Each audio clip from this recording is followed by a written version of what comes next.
Voltando a estudar as nossas emoções, convido a todos para mais uma dessas emoções que acabam sendo consequência de nossos relacionamentos, principalmente dos relacionamentos afetivos, da ligação que nós temos com alguém que amamos.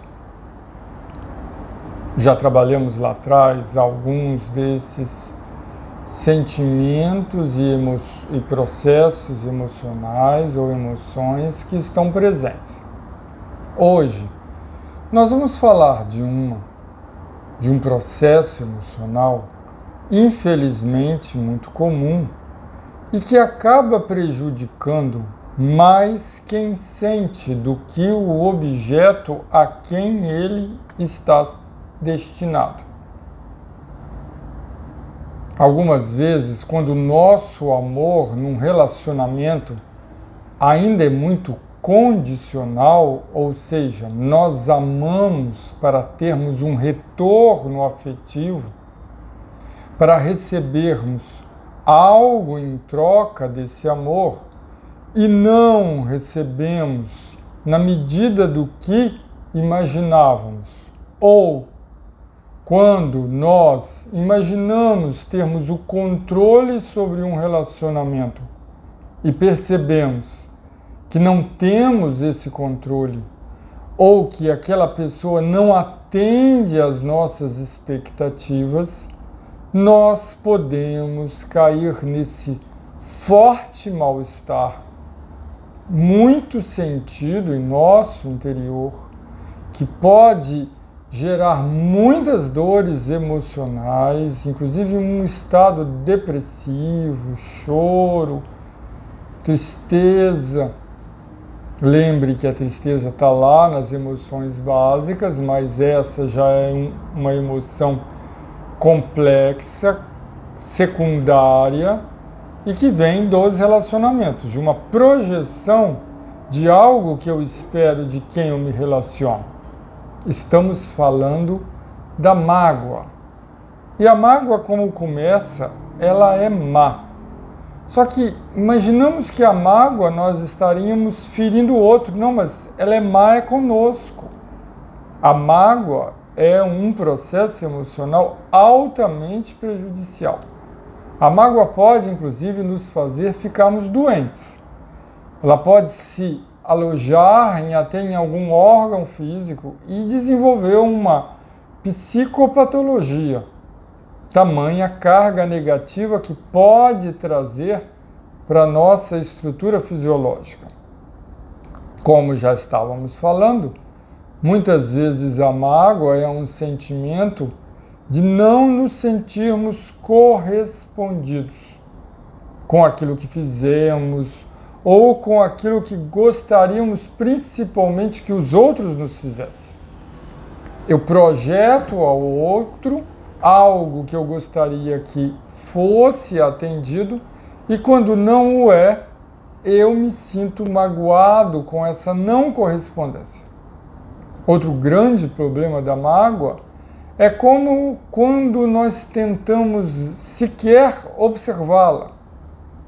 É muito comum na nossa sociedade, quando vemos alguém que está magoado com o término de um relacionamento, ou quando mesmo que se sentiu injustiçado nesse relacionamento por uma traição, por uma mudança de planos, por algo que o outro tenha feito, e nós costumamos falar, esquece que passa. Fica lembrando não.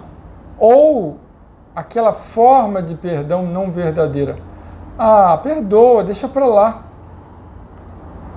Se o perdão não for verdadeiro, se não for fruto de uma compreensão, se não verdadeiramente compreendermos a fragilidade do outro, o que moveu o ato do outro, e se tivemos alguma parcela ou não nesse processo, e se não, que essa atitude é um direito do outro, mesmo que tenha nos ferido, e que quem sofrerá as responsabilidades e as consequências caso essa ação não seja positiva, será o outro, nós nos livramos, além da ação sofrida, do peso da mágoa em nosso ser.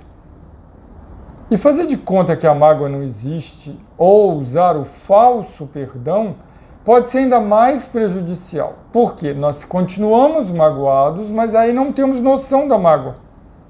Ela passa, sai do consciente e vai para o nosso inconsciente. E dessa forma ficamos ainda com uma dificuldade com aquele relacionamento, com o contato com aquela pessoa, com questões mal resolvidas em nosso relacionamento com a mesma. A mágoa, muitas vezes, alimenta a manutenção desses relacionamentos destrutivos e conflituosos.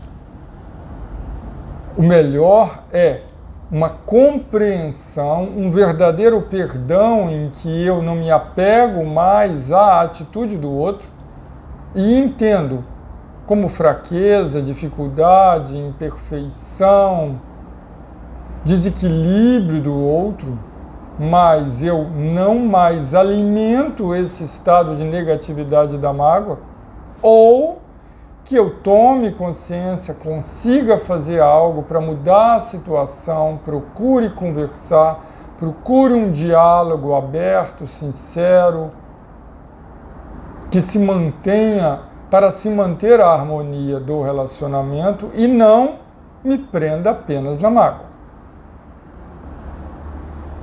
Nada que uma boa conversa, mas uma boa conversa precisa de maturidade, ternura, amor, tolerância e paz, para que eu sustente esse diálogo sem vitimização, sem mágoa, sem agressão, mantendo um estado de equilíbrio para que estas questões possam ser resolvidas. Mas e Clóvis, quando o outro não quer conversa, quando ele não aceita diálogo, então precisamos aprender a deixar com ele esta dificuldade. Mas a mágoa de querer que ele não seja ou não esteja na característica que ele se encontra, além do prejuízo que essa pessoa já te fez, você estará fazendo um prejuízo para si próprio, alimentando a mágoa. Daí a importância do perdão verdadeiro, dessa profunda compreensão que nos liberta do mal-estar que determinada ação alheia pode ter agido para conosco. Daí que está nas palavras do Mestre Jesus do Evangelho a importância de, inclusive, amarmos o nosso inimigo. Amarmos é uma maneira de aprendermos a tolerarmos e entendermos que o inimigo, ele tem fundamentos corretos ou não, que a gente concorda ou não, para que ele seja dessa forma. Esse amor é um amor que compreende o direito do outro de estar naquela condição ainda. Não para se sentir superior a ele, mas para compreender e admitir o direito de cada um de viver a sua própria história e buscarmos não nos sintonizarmos com a história alheia negativamente através da mágoa. Então, o perdão verdadeiro, o perdão compreensivo, o perdão tolerante, o perdão em que eu tenho uma real compaixão independente da condição do outro e não um julgamento, porque também o nosso mestre nos ensina para não julgarmos e assim não sermos julgados, pois é fácil julgar, mas nem sempre é fácil nos autoanalisar. Por isso é preferível o perdão para nós do que a mágoa.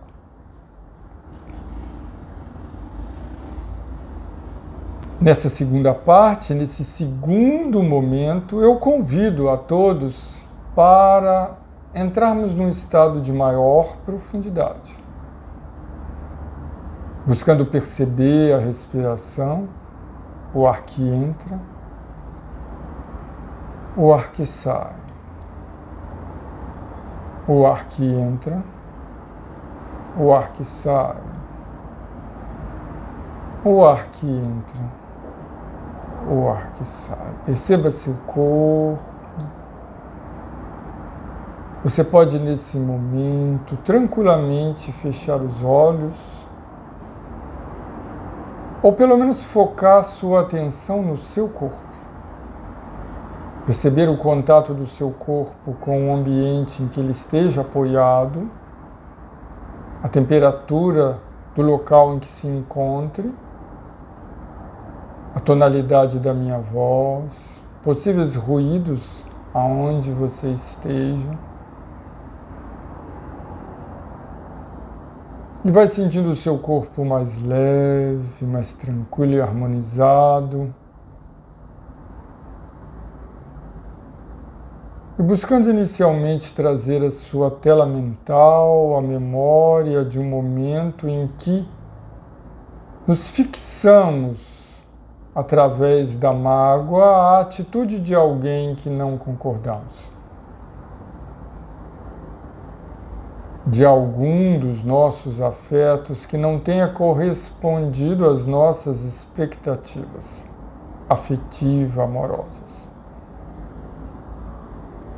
Mas eu convido a todos a sentirem como essa mágoa fez mal para o nosso próprio sentir, para os nossos sentimentos, para as nossas sensações.